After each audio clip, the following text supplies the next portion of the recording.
Apa kabar kalian semua? Semoga Sobat Novel Stories Donghua hari ini diberi kesehatan, dan langsung saja ke alur ceritanya. Episode ke-221, dengan judul Penindasan Kekuatan Mutlak, langsung ke dalam alurnya. Aku belum melakukan apapun, selain menggunakan Mutiara Dreamland untuk meletakkan dunia ilusi ini. Ini seharusnya memberi saya cukup waktu untuk bermain dengan Anda sedikit. Jangan berjuang sia-sia, itu menyedihkan. Pesona ini hanya bisa dipatahkan oleh Master Alam Siantian. Semua persepsi terisolasi di dalam. Tidak peduli apa yang terjadi di sini, apakah itu kekuatan yang mengguncang bumi atau kemampuan yang menakjubkan, siapapun yang melihat dari luar hanya akan melihat pemandangan yang tenang.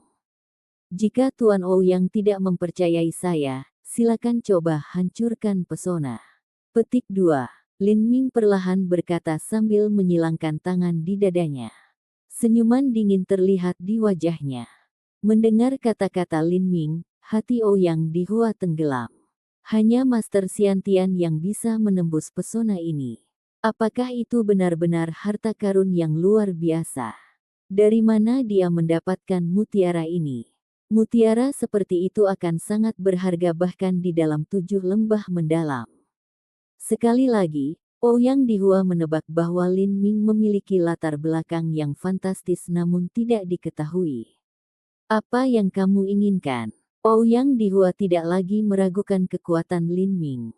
Jika dia berani datang ke sini hari ini, maka dia pasti memiliki jaminan mutlak untuk membunuhnya. Anda bertanya apa yang saya inginkan. Tuan Ouyang, saya tidak percaya Anda akan menanyakan pertanyaan konyol seperti itu. Bukankah sudah jelas? Saya akan membunuh kamu. Dunia ilusi ini dibuat untuk menghindari perhatian orang lain, sehingga aku bisa mengubah mayatmu menjadi abu tanpa jejak. Petik 2. Baik, baik sekali. Saya ingin melihat bagaimana Anda akan membunuh saya. Ouyang Dihua meraung, esensi sejati meletus dari tubuhnya seperti air mancur panas. Tubuhnya pendek ke depan seperti anak panah, tapi yang dia tuju bukanlah Lin Ming, tetapi kekosongan dunia ilusi. Life-saving Deathbone Blade. Seluruh tubuh Ouyang Dihua diaduk dengan esensi sejati. Pedang panjang di tangannya berubah menjadi warna putih tulang, dan angin dingin yang dalam keluar darinya, diikuti oleh tangisan sedih dan ratapan sedih yang tak terhitung jumlahnya, itu benar-benar membuat orang merasakan kesemutan di kulit kepala. Langkah ini telah digunakan oleh Zhang Guanyu ketika dia dan Lin Ming berduel satu sama lain. Ini adalah kemampuan paling kejam dari lapisan pertama, kekuatan akasia ilahi. Tapi melihatnya sekarang, versi Zhang Guanyu tidak bisa menahan lilin bagi Ouyang Dihua. Langkah yang bijaksana, sayangnya, tidak berguna. Lin Ming bahkan belum pindah. Dia hanya menyaksikan pedang Ouyang Dihua menghantam tepi dunia ilusi. Cahaya putih yang menyilaukan bermunculan, dan pedang Ouyang Dihua mengeluarkan suara kisi-kisi yang menggelitik telinga, seolah-olah akan pecah. Ouyang Dihua batuk tersumbat saat tubuhnya bergetar. Jaring di antara jari-jarinya telah retak, meneteskan darah merah. Namun, pesona tak terlihat itu tidak bergerak dan utuh, bahkan tanpa kerusakan sedikit pun. Itu tidak bisa dipatahkan. Benar-benar tidak bisa dipatahkan. Hati Ouyang Dihua mencelos. Meskipun dia merasa seolah-olah gunung telah menimpanya, dunia ilusi tidak terpengaruh sama sekali. Mungkin apa yang dikatakan Lin Ming benar, dan hanya seorang Master Siantian yang bisa menghancurkan dunia ilusi ini. Saya sudah mengatakan bahwa hanya Master Siantian yang bisa memecahkannya. Jika tidak, tidak mungkin untuk membuka paksa pesona ini. Ouyang Dihua, terimalah nasibmu. Hari ini adalah hari di mana kamu mati. Petik 2. Lin Ming menyentuh cincin spasialnya, dan tombak lembut mendalam berat 9 kaki 9 inci muncul di tangan kanannya, digenggam secara horizontal. Ujung tombak putih keperakan memancarkan cahaya mematikan, dipenuhi dengan dingin. Ouyang Dihua menoleh ke arah Lin Ming, matanya berkilauan dengan warna gelap dan tegas. Lin Ming, jangan paksa aku. Kamu pikir kamu bisa menang melawanku? Jika saya merusak kultivasi saya untuk mengeluarkan pedang pemutus jiwa, jangan berpikir bahwa Anda akan bertahan hidup. Saat Ouyang Dihua mengatakan ini, tubuhnya tiba-tiba bergidik. Dengan teriakan keras, semua pakaian sutranya benar-benar robek, menampakkan armor fleksibel berwarna emas ungu. Ini mengejutkan adalah baju besi harta karun tingkat tinggi. Saat Ouyang Dihua mengembangkan pedangnya, bilahnya mulai bergema dengan raungan sedih, seolah-olah roh yang berduka yang tak terhitung jumlahnya disegel dengan pahit di dalam pedang. Lin Ming terkekeh dan berkata, kamu benar-benar layak menjadi keponakan dari 7 lembah yang mendalam. Anda memiliki baju besi fleksibel yang melindungi Anda, pedang panjang sebagai senjata, keduanya merupakan harta langkah manusia tingkat tinggi. Bahkan saya menginginkan harta seperti itu. Karena itu, saya akan menerima mereka dengan baik hati. Kamu sembrono. Kaki Ouyang Dihua menekan tanah. Dia melangkah sangat keras sehingga bahkan lantai di bawahnya pecah saat dia menghilang menjadi serangkaian bayangan, pedangnya menembus langsung ke arah tenggorokan Lin Ming. Fleeting Blade. Pedang Ouyang Dihua mengiris ruang, udara diparut dengan suara ledakan yang keras. Momentum di balik serangan ini sangat menakutkan.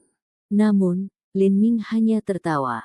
Tanpa menggunakan keterampilan bela diri apapun, dia mencengkeram tombaknya di kedua tangannya dan menghancurkannya.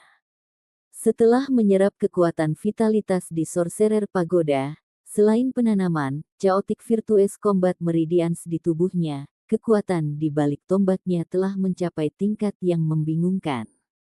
10.000 jin. Bang! Ouyang Dihua merasa seolah-olah gunung telah jatuh menimpanya.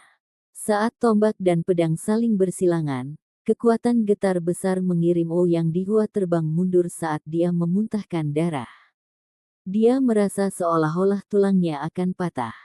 Mengalir seperti sutra, Lin Ming mengulurkan tombaknya, dan 5.000 filamen esensi sejati yang bergetar membentuk spiral yang menembus ke arah bahu kanan Ouyang Dihua. Jika tombak ini mengenai, maka lengan kanan Ouyang Dihua akan terkoyak.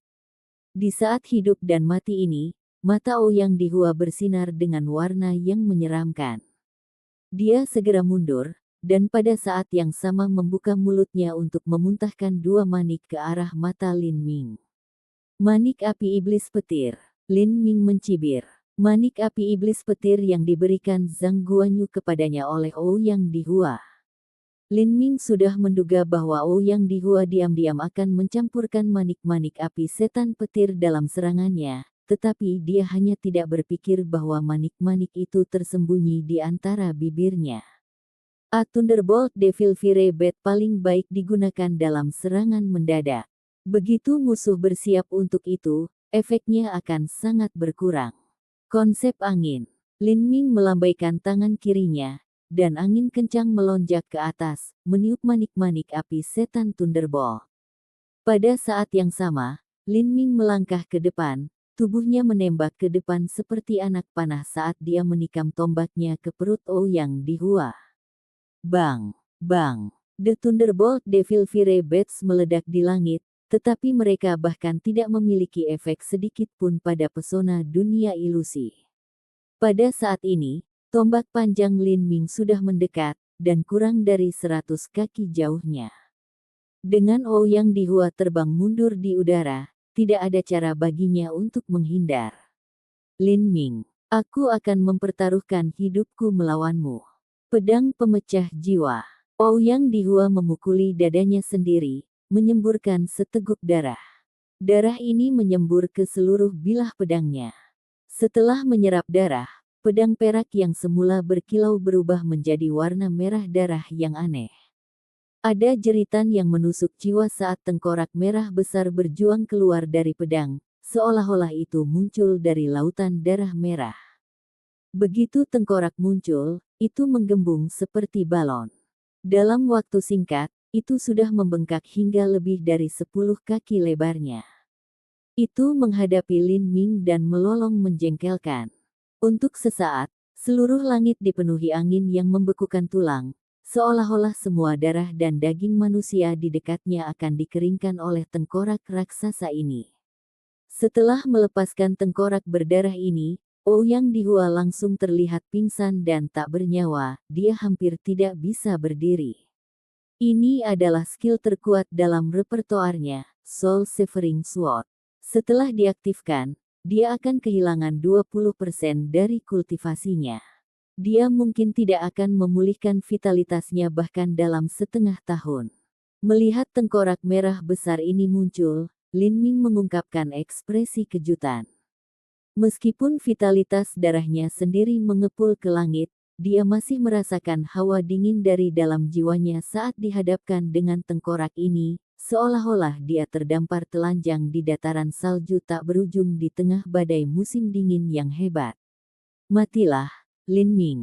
Setelah tengkorak darah pemusnah jiwa ini muncul, ia tidak akan pernah menyerah sampai ia telah menyedot semua esensi darah musuhnya. Ouyang Dihua mengoceh dengan histeris. Seluruh wajahnya berwarna merah cerah suram, seolah-olah dia telah dirasuki iblis. Melihat tengkorak berdarah ini menderu ke arahnya, Lin Ming menyingkirkan tombak lembut mendalam yang berat. Dia menjentikkan tangan kanannya dan jarum baja Coiling Dragon melompat keluar dari ujung jarinya. Jarum baja kecil ini panjangnya hanya 2 inci dan di atasnya terukir naga banjir ungu. Naga banjir berputar ke bawah, melingkari jarum baja 9 kali, tidak lebih dan tidak kurang. Meskipun tubuh naga banjir kecil, setiap tekstur dan detail halus mengandung ekspresi ganas dan sangat tirani dari naga banjir yang buas, itu sangat jelas dan bersemangat sehingga muncul, bukan sebagai ukiran, melainkan naga banjir sejati yang telah disematkan ke jarum baja. Tengkorak berdarah bergegas menuju Lin Ming dari depan, membuka rahangnya lebar-lebar dalam upaya untuk menelan seluruh Lin Ming. Lin Ming tidak bergerak, dia hanya mengarahkan ke mulut besar tengkorak berdarah itu dan menjentikkan jarinya. Jagoan. Jarum baja Coiling Dragon berubah menjadi garis ungu kecil saat ditembakkan ke arah tengkorak darah. Di satu sisi ada tengkorak besar berwarna darah yang lebarnya lebih dari 10 kaki, sementara di sisi lain ada jarum baja kecil sepanjang 2 inci. Ukuran mereka yang tidak proporsional terlalu kontras. Engah. Jarum baja Coiling Dragon menembus tengkorak berdarah itu. Guntur ungu yang hampir tak terbatas meletus keluar, saat kisi-kisi petir menyelimuti seluruh tengkorak darah. Busur tebal dari listrik mendesis melintas di udara, saat tengkorak berdarah itu mengeluarkan lolongan kesakitan yang menusuk. Tubuhnya seperti kubus es yang dituangkan baja cair di atasnya, mencair dengan cepat. Ketakutan terbesar terhadap hantu adalah kekuatan Guntur. Jika hantu ingin naik dan mencapai tubuh yang murni, maka mereka harus melewati kesengsaraan surgawi. Tetapi di bawah penghakiman ilahi dari kesengsaraan surgawi, roh dan hantu yang tak terhitung jumlahnya telah berubah menjadi abu, sepenuhnya dimusnahkan selamanya. Tidak hanya itu, jarum baja naga melingkar di tangan Lin Ming berisi guntur dewa naga banjir ungu yang termasyur. Sementara Ouyang Dihua telah melepaskan tengkorak berdarah, itu bukanlah kekuatan yang luar biasa sunyi dan jahat. Setelah dua kekuatan bertabrakan, hasilnya dapat diprediksi dengan jelas. Hanya dalam beberapa nafas pendek, tengkorak berdarah itu mengeluarkan satu ratapan sedih terakhir, dan kemudian lenyap sama sekali. Busur guntur ungu yang tebal masih bersinar di udara.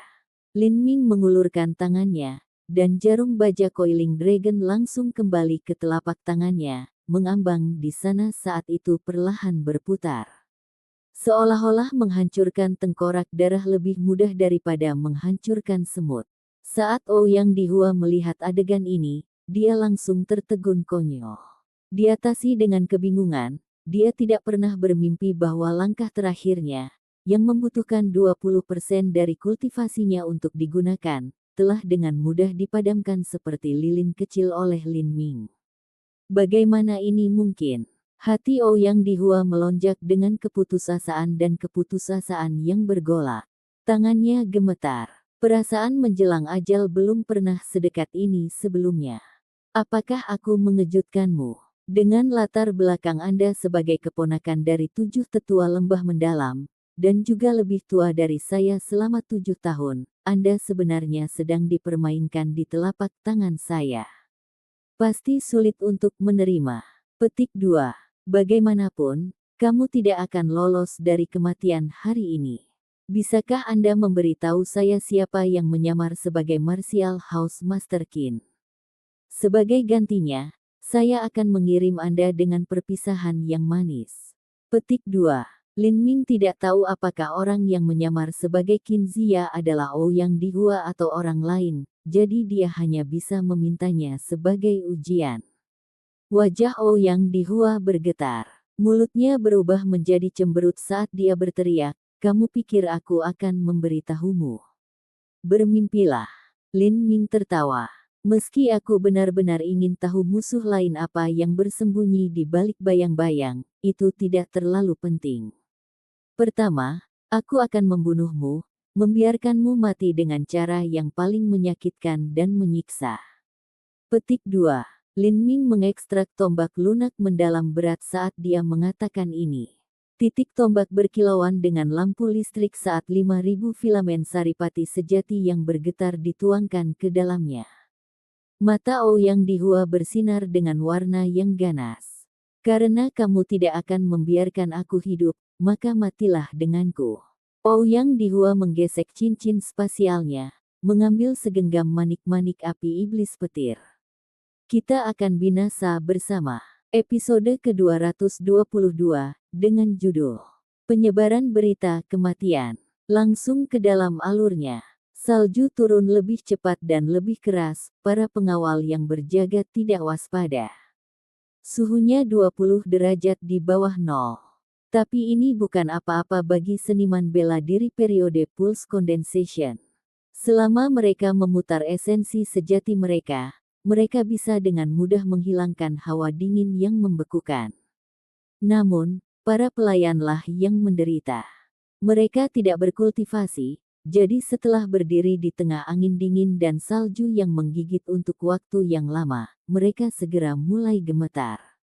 Meskipun mereka hampir dibekukan, Asosiasi Perdagangan Sekutu memiliki peraturan yang sangat ketat. Mereka bahkan tidak bisa menggosok tangan atau menginjak kaki mereka untuk kehangatan. Saat ini, ada beberapa pelayan yang membawa anggur dan makanan manis lainnya sambil berjalan. Wajah kecil mereka hampir membeku, dan piring yang mereka bawa tertutup salju. Seorang penjaga memeriksa buah dan makanan ringan sebelum mengangguk dan menunjukkan bahwa mereka dapat lewat dan mengirimkan nampan. Tapi, begitu dia melambai, dia tiba-tiba menjadi kaku. Dia memandang dengan mata tidak percaya ke paviliun tepi sungai tidak terlalu jauh. Paviliun itu kosong. Ini, tuanku. Penjaga 2 dan penjaga 3 juga menoleh, tertegun. Apa yang sedang terjadi? Keempat pengawal panik dan menggunakan teknik gerakan mereka untuk memasuki paviliun. Mereka melihat Ouyang Dihua sudah lenyap, sementara Zhang Fengxian tergeletak di tanah, kondisinya tidak diketahui. Hati keempat pengawal itu tiba-tiba dipenuhi dengan rasa dingin yang tak bisa dijelaskan. Mereka telah berjaga-jaga di sini, jadi bagaimana ini bisa terjadi? Tuan Ouyang, apakah dia telah diculik, atau? Saat penjaga 1 mengucapkan kata-kata ini, dia terdiam, tidak ingin melanjutkan. 3 lainnya tiba-tiba merasakan hati mereka menjadi dingin dan tenggelam ke dalam perut mereka. Jika Ouyang Dihua meninggal, mereka akan menghadapi hukuman berat dari 7 lembah mendalam. Penjaga 1 meletakkan tangannya di atas mulut Zhang Fengxian untuk melihat apakah dia masih bernapas, dan ternyata dia masih bernapas. Begitu dia membuka kelopak matanya untuk memeriksanya, penjaga 1 tiba-tiba tersentak. Pupil matanya telah menghilang, hanya menyisakan bagian putih matanya. Cepat, cepat dan laporkan ini ke rumah bela diri. Gunakan susunan transmisi informasi jarak jauh untuk menginformasikan fraksi total bahwa Tuan Ouyang dalam masalah.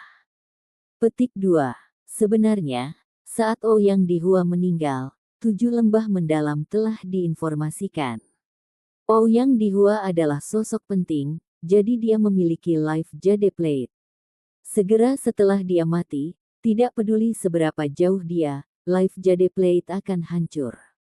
Murid Diaken yang menjaga ruang piring giok kehidupan tiba-tiba mendengar suara retakan. Tertegun, dia melihat tanda tablet giok, dan segera menyalakan jimat transmisi suara. Pada saat ini, di sebuah gua yang tinggal di belakang pegunungan 7 lembah mendalam, seorang pria paruh baya berpakaian hitam sedang duduk bersila dalam meditasi.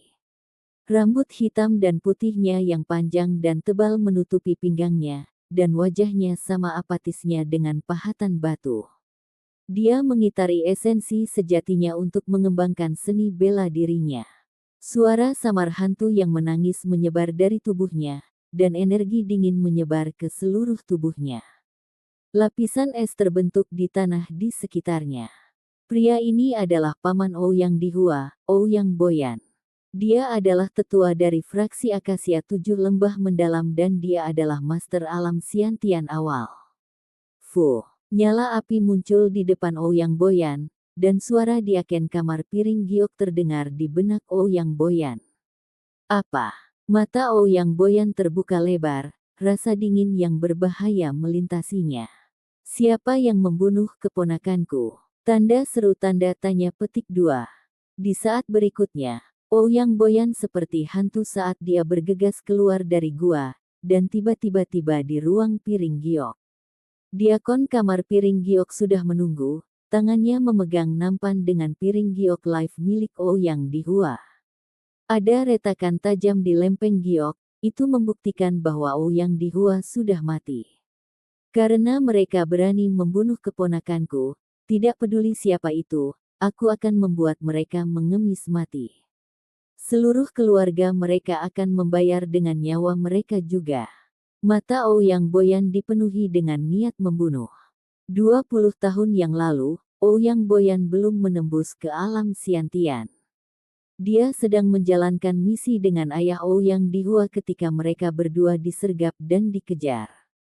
Mereka berdua bertengkar dengan mempertaruhkan nyawa. Ayah Ouyang Dihua telah meninggal, namun musuhnya menderita kerugian besar karenanya. Ini adalah satu-satunya alasan Ouyang Boyan cukup beruntung untuk mempertahankan hidupnya sendiri. Oleh karena itu, dia selalu menganggap Ouyang Dihua sebagai putranya sendiri, dan berusaha memenuhi semua kebutuhannya sebaik mungkin. Terkadang, karena hawa nafsu sendiri, Ouyang Dihua akan menyinggung sosok yang kuat di dunia fana. Saat ini terjadi, Ouyang Boyan akan membantu keponakannya menyelesaikan insiden tersebut. 7 lembah mendalam bukanlah sekte monolitik. 7 faksi yang berbeda masing-masing mengatur masalah mereka sendiri. Metode kultivasi mereka semua berbeda, dan sebagai hasilnya, kepribadian mereka juga berbeda. Seperti kata pepatah, mereka yang menempuh jalan yang berbeda harus berpisah. Tidak banyak hubungan antara 7 tetua agung, dan bahkan 7 lembah-lembah yang mendalam tidak bisa menyelesaikan ini.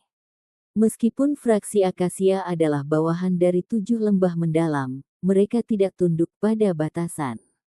Sebagai penatua dari fraksi Akasia, Ouyang Boyan memiliki kekuatan dan pengaruh yang sangat besar. Dia bisa melindungi Ouyang Dihua sehingga dia bisa melakukan apapun yang dia inginkan. Ouyang Boyan telah melindungi keponakannya seperti ini selama ini, tetapi sekarang, dia benar-benar mati. Ini membangkitkan amarah utama Ouyang Boyan. Ketika dia masuk ke dunia bawah, di mana dia memiliki wajah untuk melihat kakak laki-lakinya. Siapkan Heavenly Wind Eagle, aku akan segera berangkat ke kerajaan Sky Fortune. Ouyang Boyan dengan dingin mengeluarkan perintah, hatinya dipenuhi dengan tekad yang kuat. Bahkan jika dia harus membalikkan kerajaan keberuntungan langit, dia akan menemukan pembunuh yang membunuh keponakannya. Kota Sky Fortune, Keluarga Bai. Keluarga Bai Kota Sky Fortune telah menjadi pejabat pengadilan selama beberapa generasi. Setiap generasi keluarga, mereka akan memiliki seseorang yang lulus ujian kekaisaran. Mereka bisa digambarkan sebagai keluarga terpelajar yang telah terkemuka selama berabad-abad. Sebagian besar keluarga Bai adalah juru tulis. Mereka bertanggung jawab untuk menyimpan dan melacak sejarah dan literatur, meninjau dokumen pengadilan, dan menangani urusan negara. Kepala generasi keluarga Bai saat ini adalah Bai Yuanpei. Generasi ini, keluarga Bai telah mencapai puncak kemakmurannya. Bai Yuanpei telah menjadi sarjana nomor 1 di generasinya, dan dia telah lulus ujian kekaisaran untuk menjadi pejabat kelas 2 pada usia 45 tahun, dan dia adalah seorang wakil menteri. Namun, di kerajaan Sky Fortune di mana seni bela diri dianggap sebagai jalan paling bergengsi, kemuliaan menjadi sarjana nomor 1 setiap 3 tahun lebih sedikit daripada menjadi kandidat ujian nomor 1 dari ujian masuk 7 mendalam rumah bela diri yang berlangsung 2 kali tahun.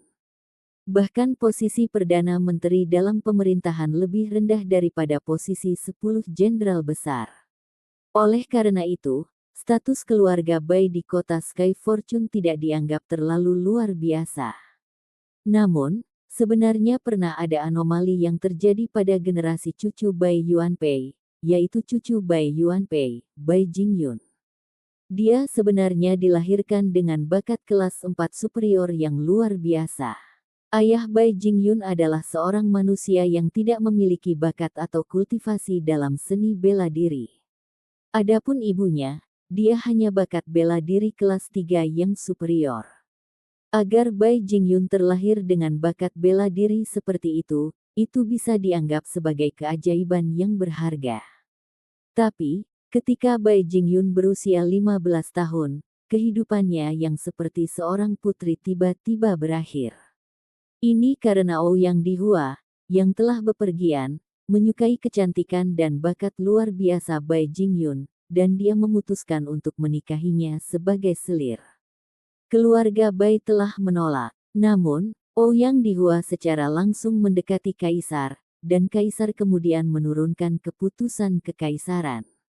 Ini adalah perintah yang ketat, bagaimana bisa Bai Yuanpei menolak? Kekuatan dan pengaruh Ouyang Dihua lebih besar dari para kaisar. Bahkan jika kaisar yang ingin menerima putri seorang menteri sebagai selir kekaisaran, menteri tidak akan berani menolak.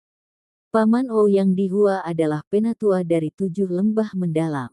Jika pamannya mau, dia bisa menurunkan kaisar saat ini dan memasang yang baru sebagai penggantinya. Jadi Bai Yuanpei tidak punya pilihan untuk menurut. Namun, ayah Bai Jingyun sangat menentang ini. Siapa yang tahu berapa banyak selir yang sudah dimiliki Ouyang Dihua? Menikahi putrinya dengan bajingan itu seperti mendorongnya ke dalam lubang yang berapi-api. Namun, tidak peduli berapa banyak oposisi yang ada, Bai Yuanpei tidak dapat mengubah keputusannya. Ayah Bai Jingyun hanyalah seorang sarjana yang lemah. Tubuhnya tidak sehat sejak awal, dan dia telah terbaring di tempat tidur selama bertahun-tahun.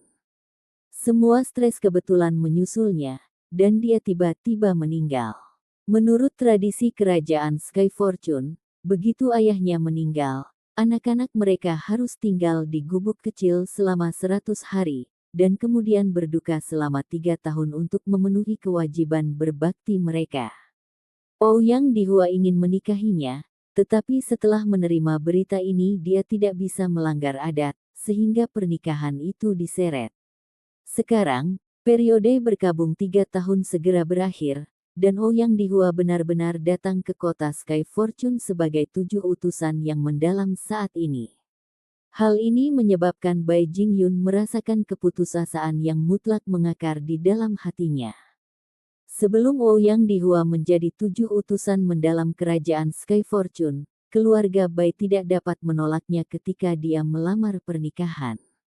Sekarang, Dengan Ouyang Dihua telah menempati posisi 7 utusan mendalam, statusnya sama dengan seorang tuan. Bai Yuanpei hanyalah seorang wakil menteri kecil, hasil dari penolakan apapun bisa dibayangkan. Bai Jingyun telah menggunakan petualangan sebagai alasan untuk pergi, dan telah bersembunyi selama lebih dari sebulan.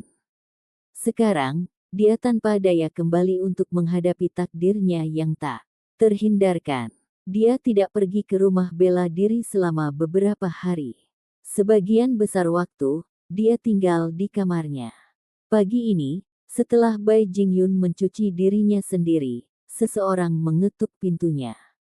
"Jingyun, bolehkah aku masuk?" Itu suara Bai Yuanpei. Bai Jingyun menghela nafas. Demi masa depan keluarga, kakeknya sendiri telah mendorongnya ke dalam situasi ini. Dia tidak membenci atau membencinya, tetapi dia juga tidak memiliki banyak sentimen untuknya.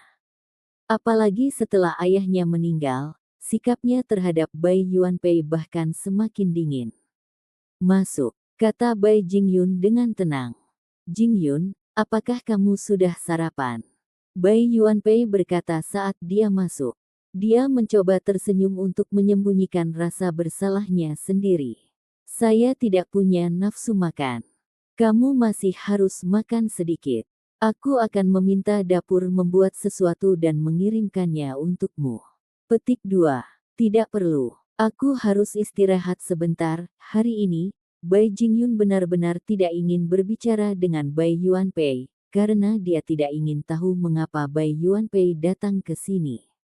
"Yah," Bai Yuanpei dengan canggung batuk, "aku tahu tentang hal-hal tentang pernikahanmu. Kamu tidak perlu mengatakannya lagi, aku sudah mengerti." Suara Bai Jingyun terdengar sunyi dan suram. Pernikahan hanyalah cara yang bagus untuk menggambarkannya. Menurut adat istiadat kerajaan Sky Fortune, seorang pria dapat memiliki beberapa selir. Secara umum, hanya istri yang layak dan sah yang dapat menikah. Selir tidak memiliki hak istimewa itu. Bahkan selir kekaisaran kaisar tidak dianggap menikah. Bai Jingyun tahu apa realitas situasinya. Mustahil bagi kakeknya, yang hanya seorang wakil menteri kecil, untuk memberontak melawan 7 utusan yang mendalam.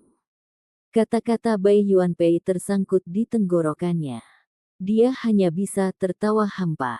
Itu, setelah setengah bulan, Pangeran ke-10, Yang Mulia Pangeran Awan, memutuskan untuk mengadakan perjamuan di istananya. Ini undangannya." Bai Yuanpei dengan getir menggelengkan kepalanya saat dia mengeluarkan kartu undangan berlapis emas dari saku dadanya. Bai Jingyun melirik kartu itu. Dia bisa menebak bahwa di perjamuan Pangeran Awan, dia juga akan mengundang Ouyang Dihua. Pangeran ke-10 telah mendapatkan dukungan tidak resmi dari Ouyang Dihua. Adapun putra mahkota, karena Lin Ming pergi tanpa berbicara, reputasi dan prestise telah mengalami penurunan besar. Kekuatan yang mengambil sikap menunggu dan melihat telah berbalik ke arah Pangeran ke-10. "Aku tidak akan pergi," kata Bai Jingyun dengan dingin. "Tapi, Jingyun, saya telah mengatakan bahwa saya akan meratapi ayah saya selama 3 tahun. Selama 3 tahun, saya akan makan sayur. Selama 3 tahun, saya akan memakai pakaian putih. Selama 3 tahun, saya tidak akan menikah. Sebelumnya, saya tidak ingin melihat Ouyang Dihua. Jika Anda memaksa saya lebih baik mati." Petik 2. Bai Jingyun mengatakan ini dengan ekspresi yang sangat teguh. Bai Yuanpei kaget, Bai Jingyun terlalu kupet. Tidak hanya dia akan kehilangan cucunya, tetapi dia juga akan memancing kemarahan Ouyang Dihua. Dia dengan cepat berkata, "Jingyun, tenanglah. Anda tidak perlu pergi, oke? Anda tidak perlu pergi. Saya hanya akan melaporkan kepada Yang Mulia Pangeran Awan dan..." Saat Bai Yuanpei berbicara, jimat transmisi suara tiba-tiba menyala di depannya. Dia membeku seperti ayam kayu saat dia mendengar pesan yang dikirimkan. Ouyang Dihua, sebenarnya, mati. Episode ke-223, dengan judul Ditangkap oleh Master Xiantian. Langsung ke dalam alurnya. Ouyang Dihua telah meninggal.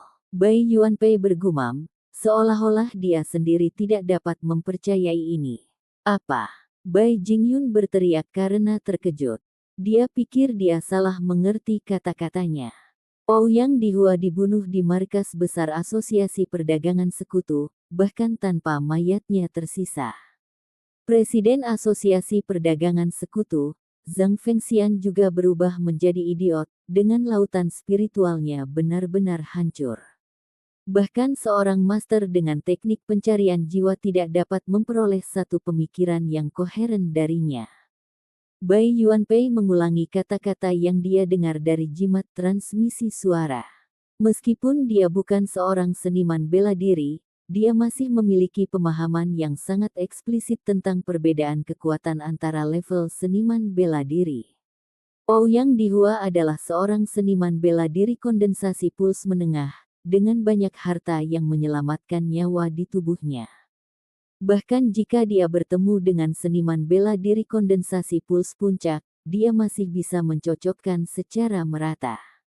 Tapi Ouyang Dihua yang kuat itu sebenarnya terbunuh di dalam markas Asosiasi Dagang Sekutu, di mana ada banyak master di sekitarnya. Konsep macam apa itu? Apakah tindakan pembunuhan ini dilakukan oleh Master Xiantian? Bagaimana dengan pengawal Ouyang Dihua? Bukankah dia memiliki 4 pengawal yang selalu ada di dekat sini? Bai Jingyun bertanya dengan tidak percaya. Bai Yuanpei dengan sedih tersenyum dan berkata, keempat pengawalnya hanya berjarak 200 kaki, mereka bahkan tidak menyadarinya ketika Ouyang Dihua meninggal. Tidak hanya itu, ada juga Master Hautian yang duduk di Allied Trade Association. Namun pembunuh ini bisa masuk tanpa menimbulkan pemberitahuan siapapun dan pergi tanpa meninggalkan sedikit pun bukti, bahkan Master Hautian tidak memperhatikan sesuatu yang aneh. Petik 2. Bai Jingyun tertegun, ini bukan masalah sepele. Dia benar-benar membeku.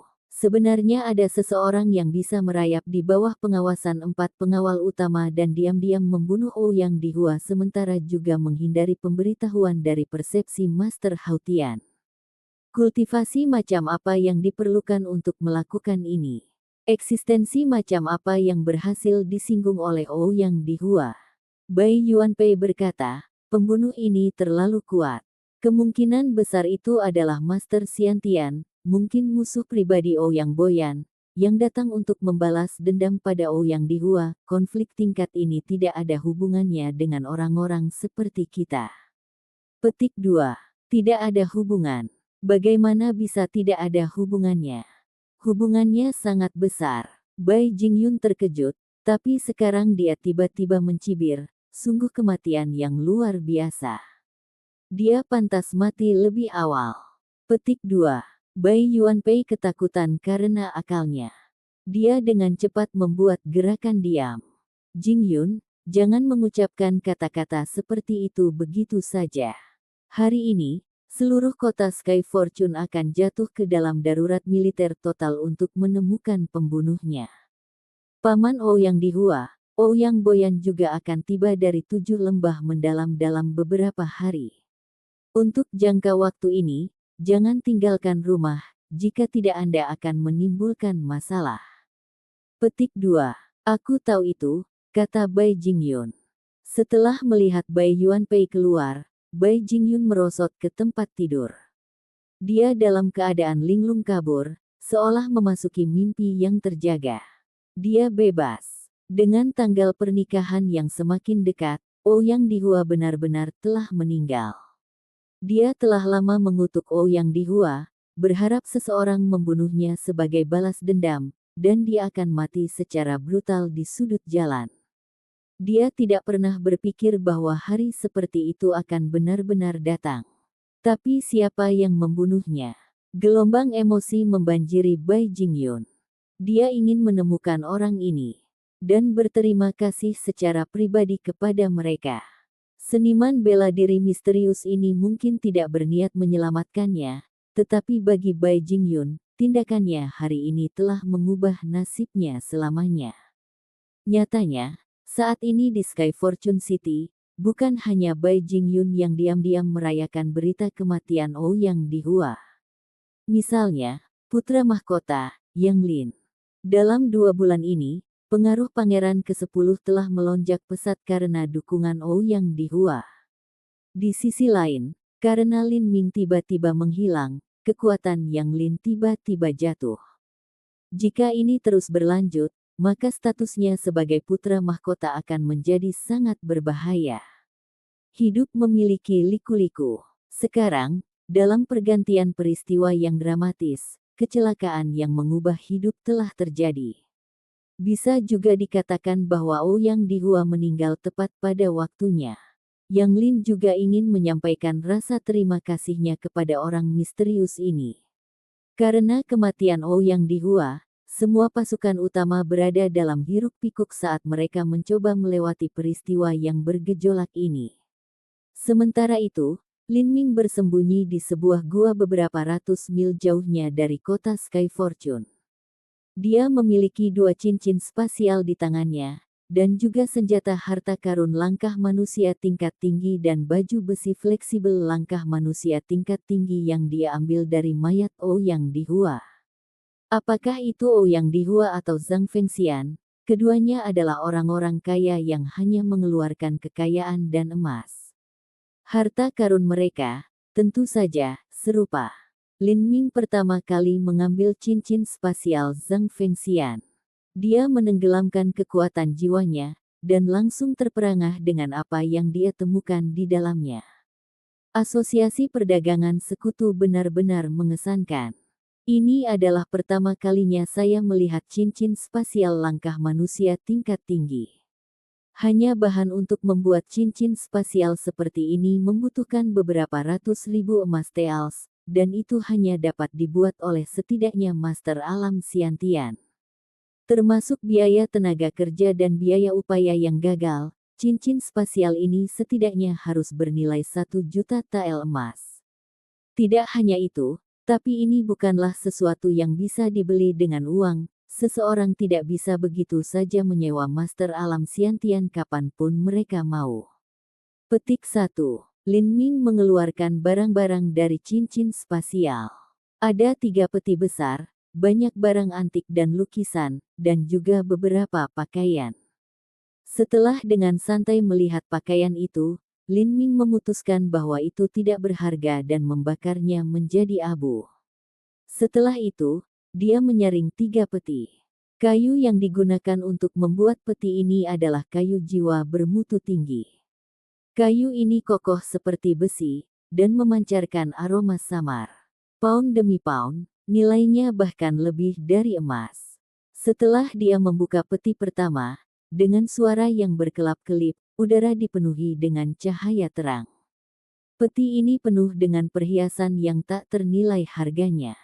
Meskipun Lin Ming terbiasa melihat pemandangan megah, dia masih berseru kagum melihat peti perhiasan besar yang berkilauan di bawah matahari.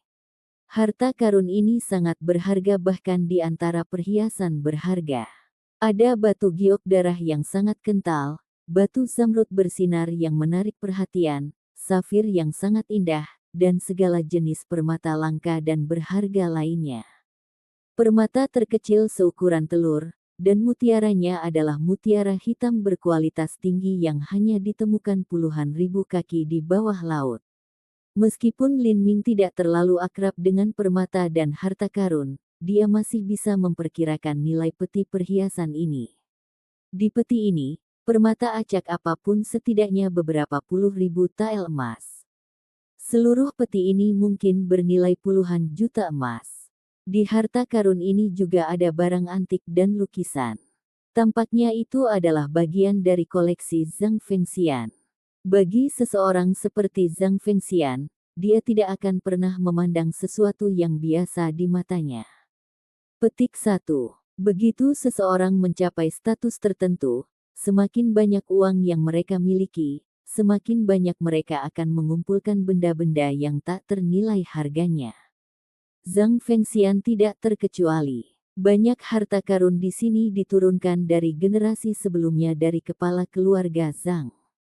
Tidak ada satu artikel pun di sini yang sepele. Semua harta dari begitu banyak generasi telah terakumulasi di peti ini, dan sekarang, semuanya milik Lin Ming. Setelah dia meletakkan peti ini di cincin spasial, Lin Ming beralih ke peti kedua.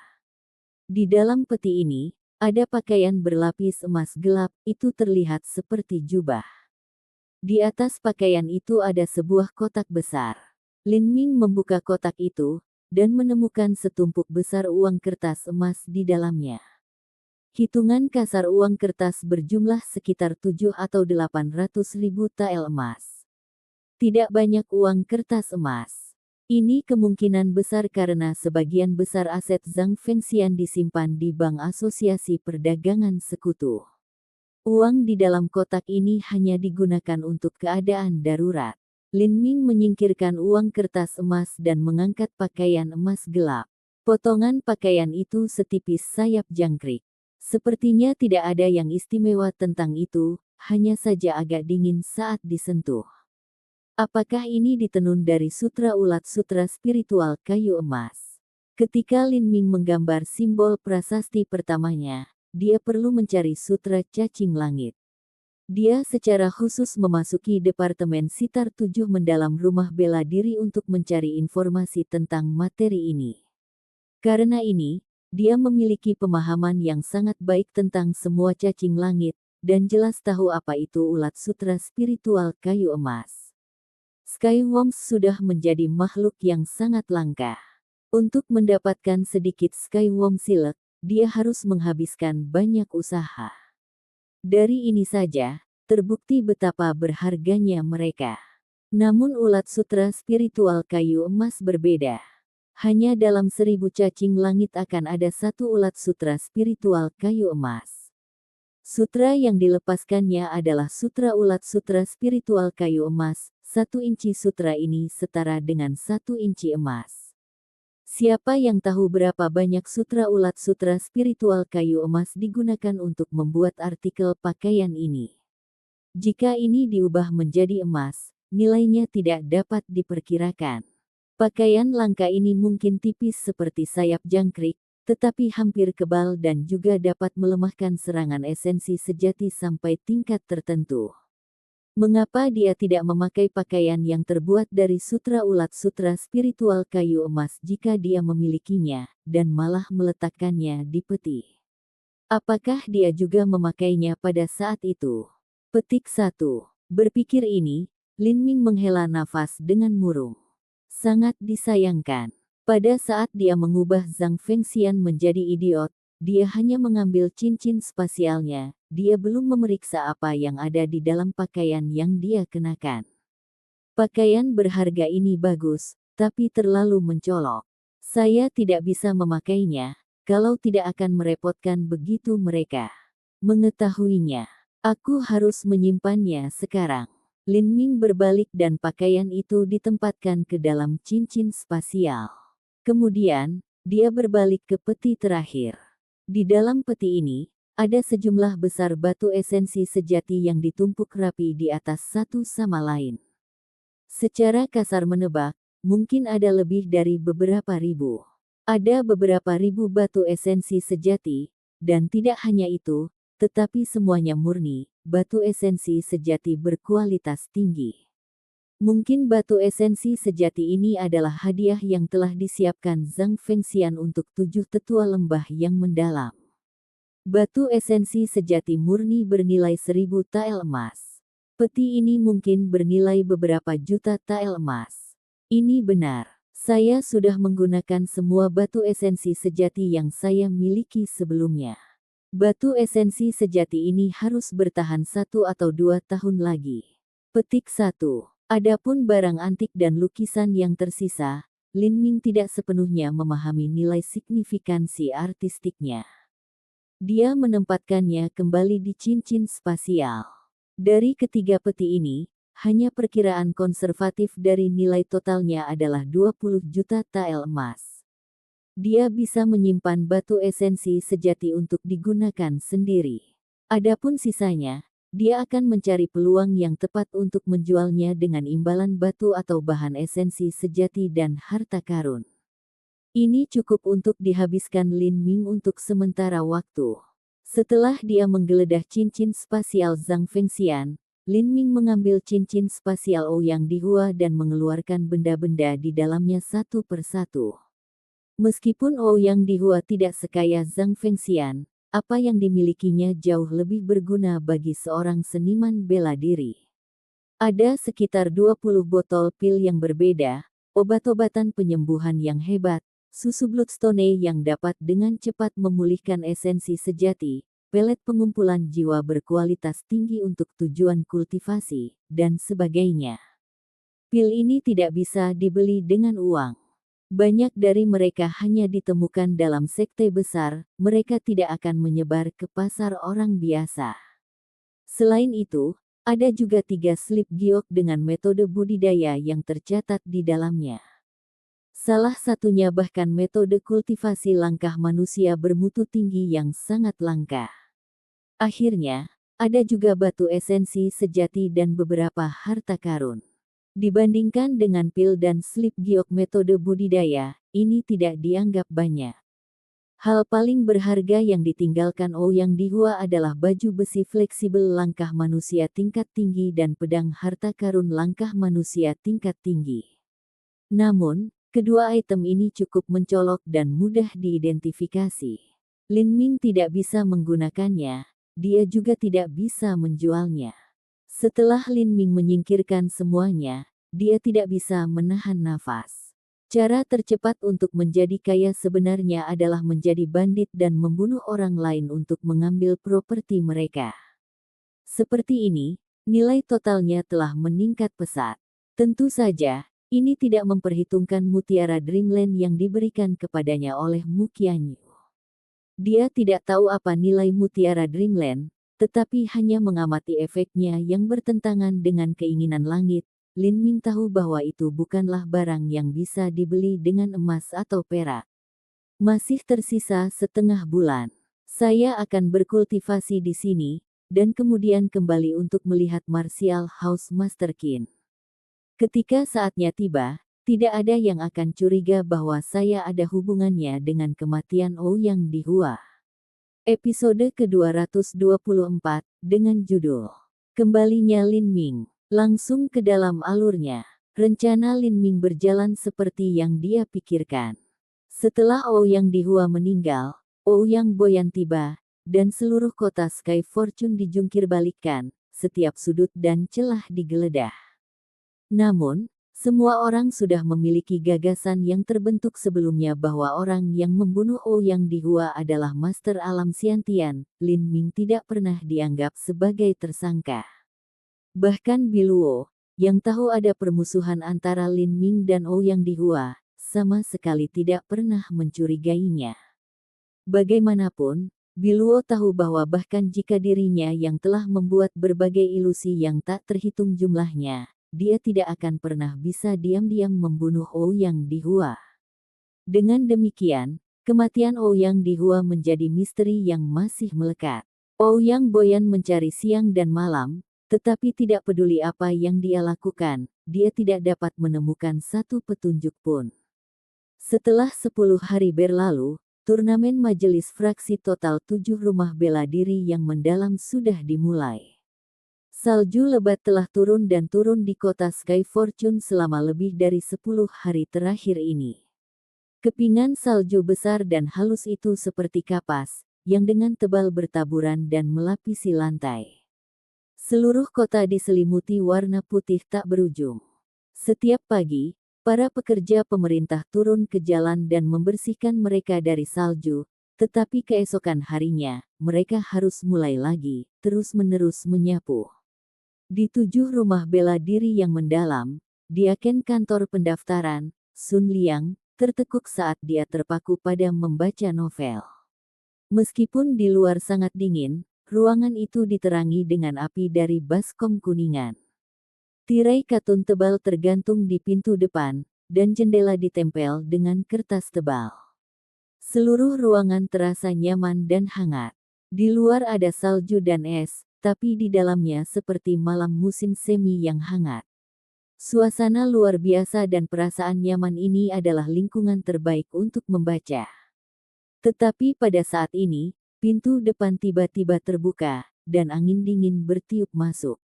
Ketertarikan Sun Liang terganggu. Dia mendongak, tidak senang, dan langsung terkejut dengan apa yang dilihatnya. Orang yang datang ini adalah Lin Ming. Kakak yang masih magang, Lin. Kamu kembali. Sun Liang dengan cepat meletakkan novelnya, dan menyambutnya dengan senyuman. Sun Liang tahu bahwa setiap orang punya hati, dan suka disanjung. Saya baru saja menyelesaikan petualangan saya. Sudah hampir 2 bulan sekarang, jadi saya secara khusus datang ke kantor pendaftaran untuk membatalkan rekaman saya. Petik 2. Saudara laki-laki yang masih magang, Lin, terlalu baik hati, tidak perlu bersikap sopan dan terutama berkunjung, Anda bisa menemukan seseorang untuk menyampaikan pesan kepada saya. Kakak yang masih magang, Lin, kembali tepat waktu. Anda mungkin tidak tahu, tapi turnamen pertemuan fraksi total 7 lembah yang mendalam telah dimulai. Beberapa hari terakhir ini, Martial House Master Qin sudah mulai memilih kandidat untuk berpartisipasi. Saat Sun Liang dengan cepat mengucapkan kata-kata ini, dia dengan hangat menyapa Lin Ming dan dengan anggun menuangkan secangkir teh panas untuknya. Lin Ming sedikit terkejut. Sebagai murid kuasi inti dari 7 rumah bela diri yang mendalam, dia secara alami tahu tentang turnamen majelis fraksi total. 7 lembah mendalam mendirikan 7 rumah bela diri yang mendalam di berbagai negara di bawah kendali mereka. Alasan pertama adalah untuk mengontrol negara-negara ini dengan lebih baik, dan yang kedua adalah untuk mengembangkan bakat, dan dengan demikian meningkatkan kekuatan keseluruhan dari 7 lembah mendalam.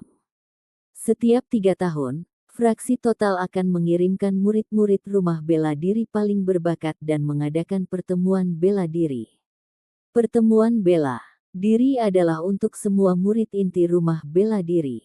Tentu saja, murid non-inti juga dapat berpartisipasi, selama mereka memiliki bakat yang luar biasa. Selama pertemuan bela diri, murid inti dari semua rumah bela diri, murid-murid berbakat dari berbagai keluarga kultivasi bela diri, dan para jenius dari fraksi total 7 lembah mendalam akan berkumpul untuk menguji keberanian mereka dalam pertempuran. Jika mereka mencapai hasil yang baik, tidak hanya murid-murid inti itu akan diberi hadiah, tetapi juga master rumah bela diri. Pil pembukaan surga adalah harta mutlak bagi para master alam Hautian Puncak yang mencoba menyerang kemacetan Xiantian. Bahan untuk pil pembukaan surga sulit ditemukan, Seven Valleys mendalam hanya bisa memurnikan 1 batch setiap 3 tahun, dan mereka hanya akan mendapatkan 20 atau 30 pil. Qin Zia, yang memiliki bakat luar biasa dan telah lama bersama 7 rumah bela diri yang mendalam, sejauh ini hanya memperoleh 1 pil pembukaan surga. Namun, setelah dia mengambil pil pembukaan surga, dia menemukan bahwa Sitter Heart-nya belum mencapai keadaan yang sangat indah, jadi dia gagal membuat terobosan Xiantian. Beberapa tahun terakhir ini, Qin Zia telah menjelajahi lembah dan menjalani introspeksi mendalam. Karena ini, Sitter Heart-nya telah mencapai tahap kesuksesan besar. Sekarang, dia sangat membutuhkan pil pembukaan surga untuk mencoba menerobos kemacetan alam Xiantian. Tapi pil pembukaan surga hanya diberikan kepada pemenang tempat pertama pertemuan bela diri. Mengambil tempat pertama lebih mudah diucapkan daripada dilakukan. 7 lembah mendalam menguasai lebih dari 36 negara. Selain 36 negara ini, ada juga keluarga kultivasi bela diri kuno, serta para jenius berbakat dari total fraksi. Namun, bahkan jika seseorang tidak bisa mendapatkan tempat pertama, selama mereka mencapai peringkat yang bagus, mereka akan dapat meningkatkan status mereka dan mendapatkan wajah, pahala mereka juga akan dicatat untuk anak cucu. Oleh karena itu, Semua master rumah bela diri negara juga akan menghadiri pertemuan bela diri ini, karena mereka semua sangat mementingkan hal itu. Aku tidak berpikir turnamen majelis fraksi total akan dimulai secepat ini. Lin Ming sedang memikirkan hal ini, ketika Sun Liang tiba-tiba berteriak kaget, "Saudara magang junior Lin, kultivasi kamu telah mencapai puncak dari Bon Forging." Begitu Sun Liang menemukan kultivasi Lin Ming, tangannya gemetar dan dia hampir menjatuhkan cangkir tehnya. Dia ingat bahwa terakhir kali Lin Ming masuk ke sini, dia hanya di tahap mengubah otot. Sekarang, setelah kembali begitu cepat, dia tiba-tiba telah mencapai puncak penempaan tulang. Kecepatan kultivasi ini terlalu cepat dan mengerikan. Awalnya, Sun Liang tidak terlalu optimis tentang Lin Ming pergi bertualang. Menurut pendapatnya, pengalaman yang dia dapat dari pergi bertualang tidak bisa dibandingkan dengan sumber daya yang disediakan oleh 7 rumah bela diri yang mendalam. Tapi, dia tidak pernah membayangkan bahwa setelah Lin Ming kembali, budidayanya benar-benar meningkat setengah alam. Saya menerobos karena keberuntungan. Lin Ming enggan berbicara lebih banyak tentang masalah ini. Dia tahu bahwa di depan Qin Zia, dia tidak akan bisa menyembunyikan budidayanya. Juga, yang terbaik adalah tidak mengungkapkan fakta bahwa dia telah mencapai alam untuk kembali ke asalnya, jika tidak dia akan sulit menjelaskannya. Beruntung. Kenapa aku tidak beruntung seperti ini? Petik 2. Sun Liang mendengarkan Lin Ming dengan santai memberikan jawaban, dan dia tiba-tiba ingin mencekiknya. Dari mengubah otot ke penempaan tulang, dia telah melewati 1,5 alam dalam waktu kurang dari 2 bulan. Keberuntungan ini benar-benar tidak normal, itu benar-benar membuat orang kesal. Itu benar, ketika 7 keputusan mendalam diturunkan, bukankah itu menyatakan bahwa selama magang junior Brother Lin mencapai puncak perubahan otot sebelum usia 16 tahun, maka Anda akan bisa menjadi murid inti. Tidakkah saudara Lin yang masih magang junior sudah dianggap sebagai murid inti sekarang? Sun Liang ingat keributan yang disebabkan oleh 7 dekrit mendalam, dan kedua matanya mulai bersinar. Saya harus. Sun Liang membeku sesaat, tidak tahu bagaimana harus menanggapinya. Meskipun dia tahu bahwa itu hanya masalah waktu sebelum Lin Ming menjadi murid inti, dia benar-benar melakukannya hari ini. Bagi Sun Liang, rasanya seperti berada dalam mimpi. Lin Ming masih sangat muda dan dia sudah mencapai hasil yang luar biasa. Sebelumnya, dia pikir itu sedikit berlebihan ketika orang lain mengatakan Lin Ming akan menjadi 7 utusan yang mendalam. Tapi sekarang sepertinya ini lebih dari mungkin. Jika dia menerobos ke alam Xiantian, maka dia akan menjadi tetua 7 lembah mendalam. Sun Liang menarik napas dalam-dalam. Dia tidak berani membayangkan lebih jauh. Rasa hormatnya terhadap Lin Ming hanya meningkat, dan dia menyerahkan cangkir teh Lin Ming dengan kedua tangan terentang. Kecepatan kultivasi Brother Lin magang junior sangat luar biasa. Mungkin kali ini di pertemuan bela diri fraksi total, Anda akan bisa masuk 50 besar. Petik 2. Sun Liang tidak meremehkan Lin Ming ketika dia menyebutkan 50 besar. Sebenarnya, sebagian besar murid yang berpartisipasi dalam pertemuan bela diri fraksi total berusia akhir belasan atau bahkan 20 tahun. Tingkat budidaya mereka hampir semua pada periode kondensasi pulsa atau lebih. Untuk Lin Ming yang berusia 15 tahun, ini adalah defisit yang terlalu besar. Menghadapi seniman bela diri seperti mereka, dia benar-benar menderita kerugian. Selain itu, ada terlalu banyak murid yang berpartisipasi dalam pertemuan bela diri fraksi total. 7 lembah mendalam menguasai lebih dari 36 negara, dan ada juga lebih dari selusin keluarga budidaya bela diri kuno, serta murid paling berbakat dari total fraksi. Secara keseluruhan, ada sekitar 5 atau 600 orang. Untuk menonjol dalam kerumunan talenta jenius itu tidaklah mudah. Lin Ming tersenyum, tidak menyangkal apapun. Dia menyesap teh panas dan bertanya, "Kamu mengatakan bahwa Martial House Master Qin telah mulai memilih orang, siapa yang telah dia pilih sejauh ini?" Sun Liang berkata, 2 hari yang lalu, Master Martial House Qin dan Martial House Master Sun telah mengumpulkan semua murid inti bersama untuk bertarung dalam kompetisi kualifikasi yang hebat. Kompetisi sudah lebih dari setengah jalan, dan 3 orang telah memenuhi syarat untuk mengikuti pertemuan bela diri. 2 kandidat terakhir akan ditentukan setelah hasil kompetisi disimpulkan. Oh, 3 orang mana yang dipilih? Petik 2. 3 murid yang telah dipilih adalah Qin Xingxuan, Zhou Yu, dan Liang Long. Keraguan yang tersisa lainnya adalah Ling Shen, Taku, Zhao Jifeng, dan Jiang Bin. Petik 2. Ling Shen belum terpilih dalam kelompok orang pertama. Lin Ming agak terkejut. Meskipun Ling Shen bukan murid inti, kekuatannya sudah mencapai seniman bela diri periode Pulse Condensation. Bahkan Qin Xingxuan belum tentu cocok dengan Ling Shen, jadi kenapa dia tidak dipilih? Sun Liang berkata, tuan rumah bela diri Qin pertama-tama memilih dari 5 murid inti, dan kemudian dia mulai mempertimbangkan Ling Shen dan Taku. Jadi begitulah adanya. Lin Ming akhirnya mengerti. The Seven Valleys Total Faction Assembly Turnamen difokuskan pada murid inti. Biasanya murid non-inti tidak akan diizinkan untuk berpartisipasi. Namun, 5 murid inti ini mungkin tidak memenuhi standar Qin Zia, jadi dia menarik Ling Shen dan Taku.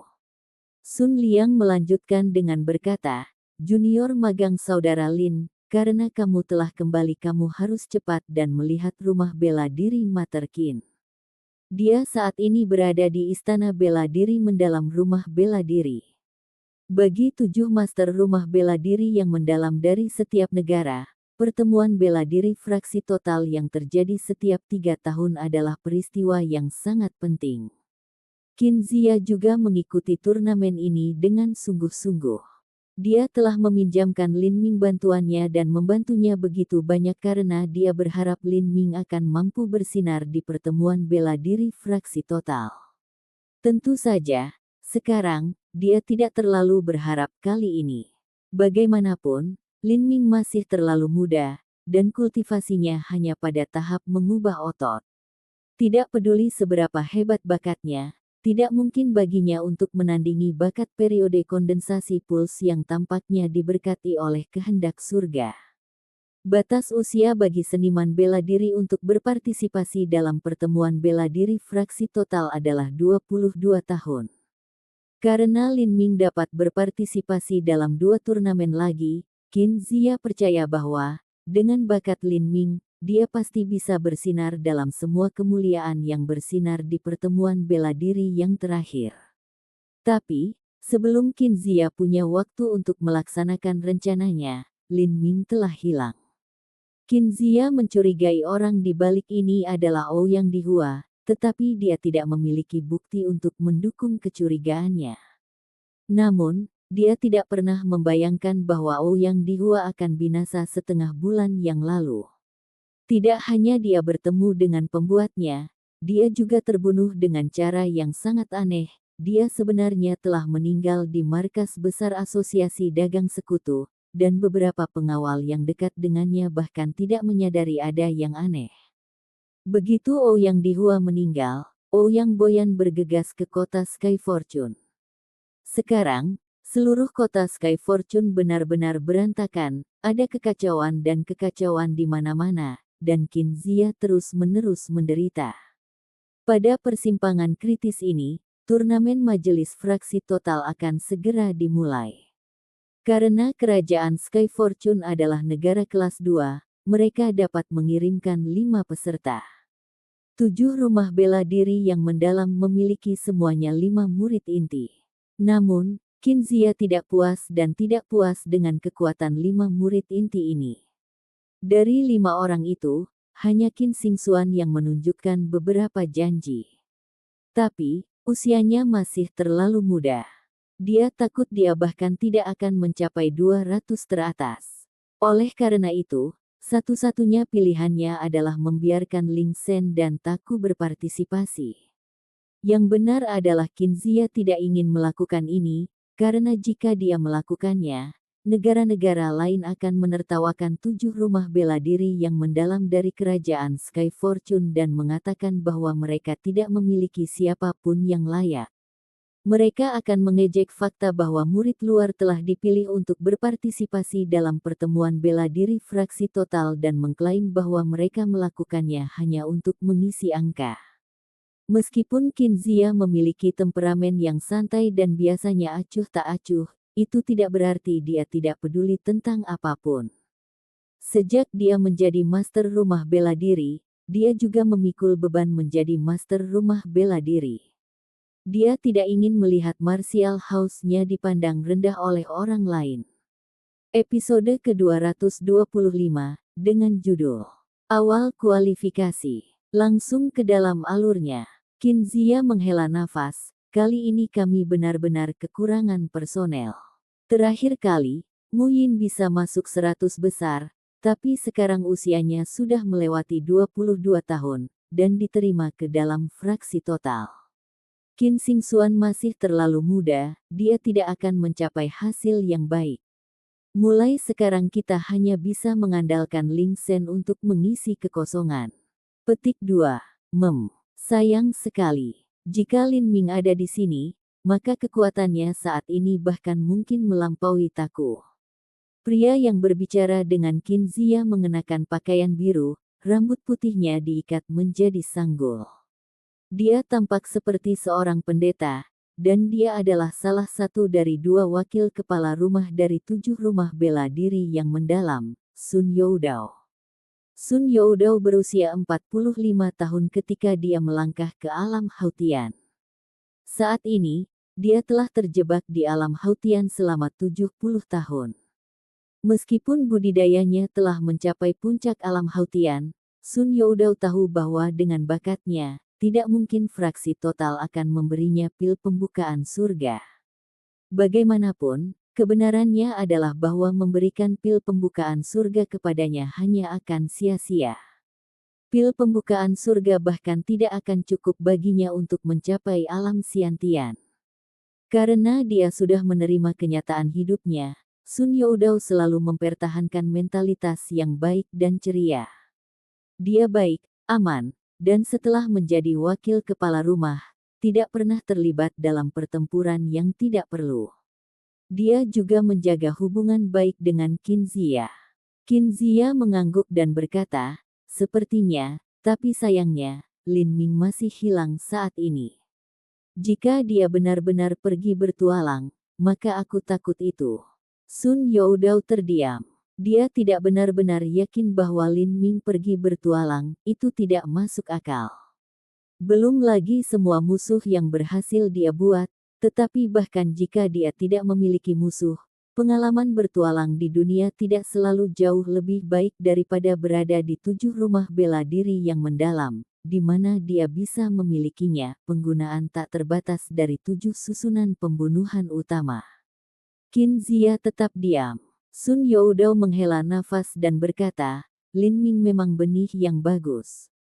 Jika dia terus tumbuh, maka meskipun dia mungkin tidak mencapai hasil yang luar biasa di pertemuan bela diri fraksi total ini, dia pasti bisa mendapatkan hasil yang baik. Dia mungkin tidak bisa mencapai 10 besar, tapi dia masih bisa memiliki aspirasi yang penuh harapan. Petik 2. Sun Youdao baru saja selesai berbicara, ketika jimat transmisi suara meledak di dalam ruangan.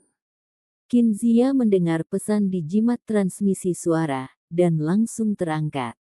Apa yang sedang terjadi? Sun Youdao jarang melihat Qinzia kehilangan ketenangannya.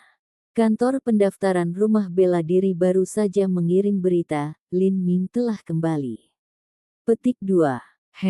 Sun Youdao kaget. Bocah ini, apakah dia benar-benar pergi bertualang? Sun Youdao baru saja menyuarakan hal ini ketika Lin Ming memanggil dari luar istana bela diri yang mendalam. Murid Lin Ming mencari audiensi dengan tuan rumah bela diri Qin. Masuk. Pintu istana didorong terbuka, dan Lin Ming berjalan ke depan, membungkuk.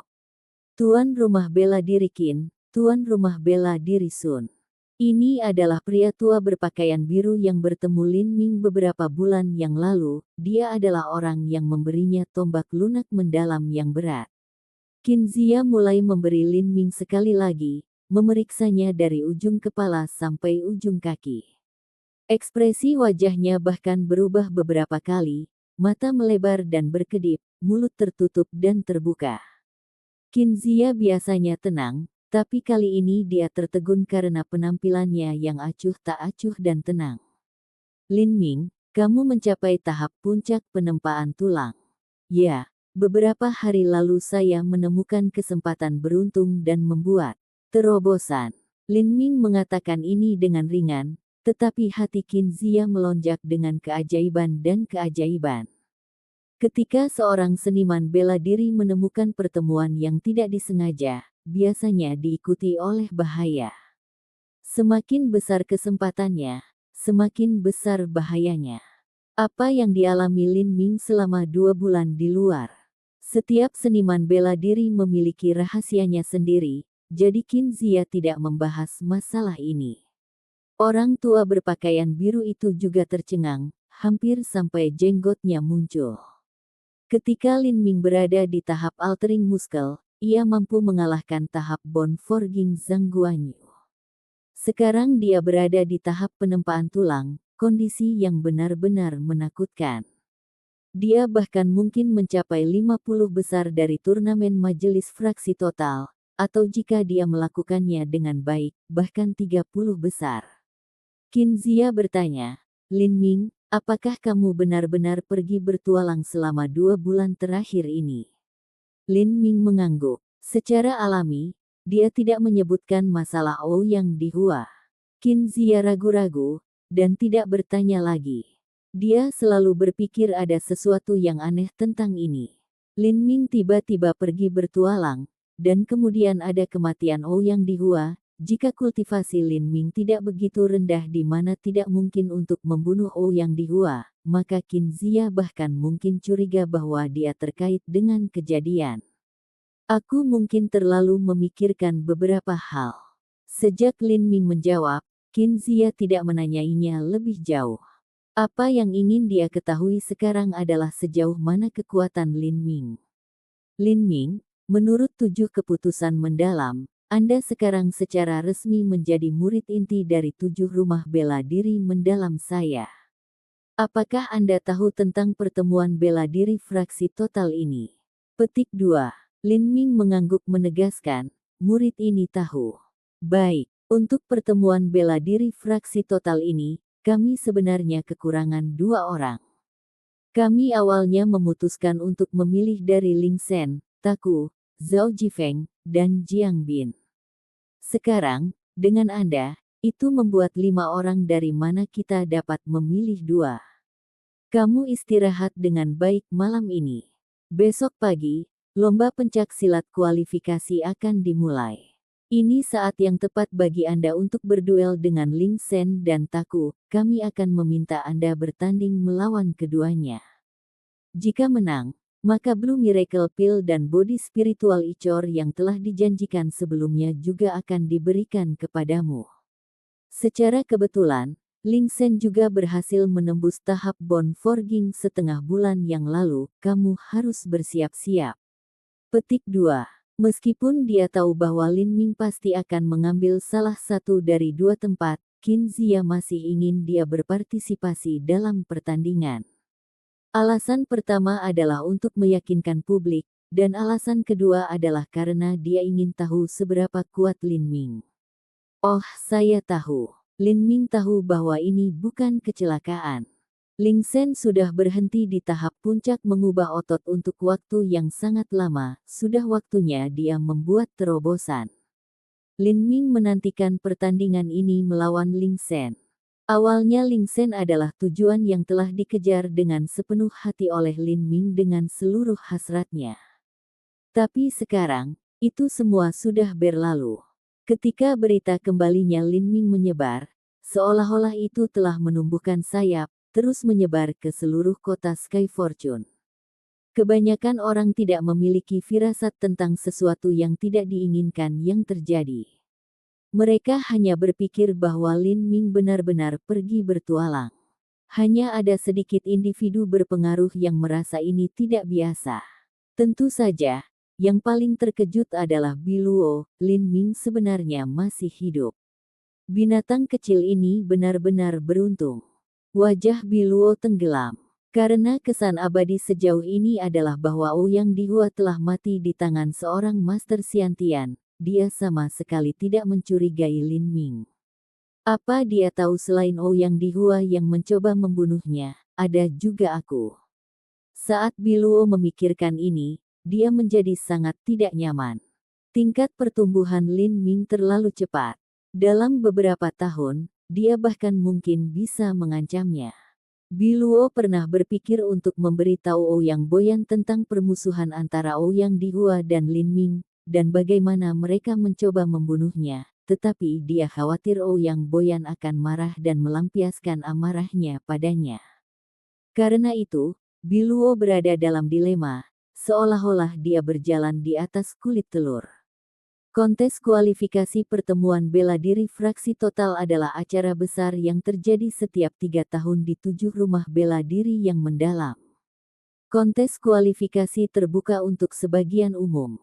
Selama seseorang adalah seorang bangsawan, memiliki status, atau merupakan murid dari 7 rumah bela diri yang mendalam, maka mereka bisa datang untuk mengamati. Ketika putaran pertama murid inti dipilih, karena cuaca dingin, penontonnya lebih muda dan lebih kecil dari sebelumnya. Tapi kali ini berbeda. Sekarang, seluruh lapangan dipenuhi orang. Dari mereka, 90% datang karena mereka mendengar Lin Ming telah kembali, dan ingin menonton pertarungan yang menentukan antara Lin Ming dan Ling Sen. Di kerajaan Sky Fortune, 2 individu paling terkenal dari generasi muda adalah Ling Sen dan Lin Ming. Adapun Zhou Yu dan Liang Long, mereka adalah murid inti rumah bela diri, dan tidak banyak orang yang tahu tentang mereka. Keduanya berasal dari 4 keluarga kultivasi bela diri hebat yang tinggal di tepi kerajaan Sky Fortune. Karena mereka bukan orang kerajaan Sky Fortune, kebanyakan orang tidak peduli apakah mereka kuat atau lemah. Salju masih turun dari langit, tapi sudah sangat berkurang dari sebelumnya. Seluruh tahap bela diri 7 rumah bela diri yang mendalam telah disapu bersih dari salju, dan penutup salju dipasang untuk mencegah salju berjatuhan. Seniman bela diri dengan kultivasi tidak perlu takut dingin. Tetapi bagi bangsawan yang secara fisik lemah, mereka mengenakan pakaian sutra bulu yang hangat, minum teh panas di satu sisi dan memiliki tungku yang menyala di sisi lain, jadi mereka juga tidak merasakan kedinginan. Liang Long dan Zhou Yu, yang telah lulus kontes kualifikasi lebih awal, juga duduk di antara penonton saat mereka menunggu dimulainya pertandingan. Kamu pikir Ling Sen akan menang atau akankah itu Lin Ming? Liang Long dengan santai bergumam saat dia makan kacang pinus. Menurutnya, acara utama kualifikasi adalah pertarungan antara Lin Ming dan Ling Sen. Sedangkan untuk Zhao Jifeng, Jiang Bin, dan Taku, mereka sedikit kurang seru. Zhou Yu tertawa dan berkata, ini sulit untuk dikatakan. Ketika Ling Sen berada di puncak mengubah otot, dia sebanding dengan seniman bela diri periode Pulse Condensation. Adapun Lin Ming, ketika dia berada di tahap awal mengubah otot, dia mampu mengalahkan Zhang Guanyu. Sekarang kedua kekuatan mereka telah meningkat. Ini benar-benar akan menjadi pertarungan yang benar-benar biadab dan sengit antara keduanya. Petik 2. Berita tentang Lin Ming mencapai tahap puncak penempaan tulang belum menyebar. Tapi Zhou Yan sudah diberitahu sebelumnya. Lin Ming sekarang menjadi murid inti resmi. Jiang Bin dan Zhao Jifeng benar-benar jauh lebih buruk. Saya ingin naik ke atas panggung dan menguji diri saya sendiri terhadap kemampuan Lin Ming. Liang Long berkata dengan senyum percaya diri. Dia tidak berpikir kekuatannya lebih buruk daripada Ling Sen dan Lin Ming.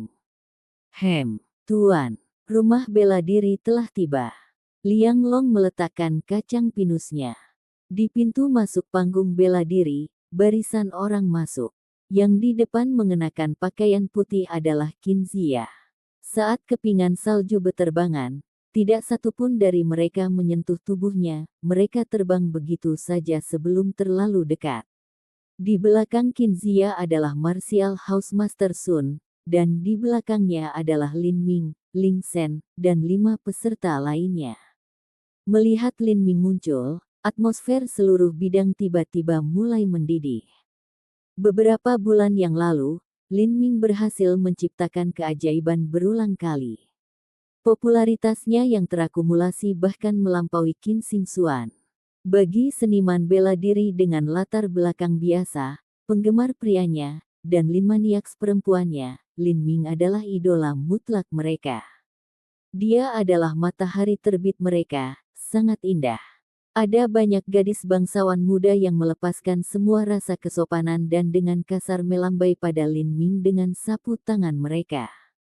Karena Lin Ming muncul kembali setelah 2 bulan hening, ini menyebabkan perasaan antisipasi yang intens dan tak terbatas di antara semua Lin maniaks, seperti badai yang bergolak di bawah laut yang tenang. Saat jam semakin dekat, semakin banyak orang mulai berdatangan ke tempat menonton. Di antara mereka bahkan ada Bai Jingyun, yang baru saja meninggalkan kungkungan rumahnya. Ini bahkan menyebabkan Murong Zi terkejut. Kakak Jingyun, kamu akhirnya keluar. Jika Anda tinggal di kamar Anda lebih lama maka Anda mungkin mulai mencetak. Bai Jingyun tersenyum dan tidak berkata apa-apa. Dia secara tidak sengaja melirik penonton, matanya berhenti sejenak pada Lin Ming sebelum bergerak melewatinya. Bai Jingyun secara alami mengetahui perseteruan antara Ouyang Dihua dan Lin Ming. Tapi, logika dan alasan umum memberitahunya bahwa kematian Ouyang Dihua dilakukan oleh Master Alam Xiantian yang misterius, dan tidak ada hubungannya sama sekali dengan Lin Ming. Namun, dia tidak tahu mengapa, tetapi entah bagaimana dia secara tidak sadar menghubungkan Lin Ming dengan penyelamat Xiantiannya yang misterius. Kakak Jingyun, siapa yang kamu cari? Murong Zi bertanya di samping dengan senyum nakal. Tidak ada, aku hanya melihat-lihat.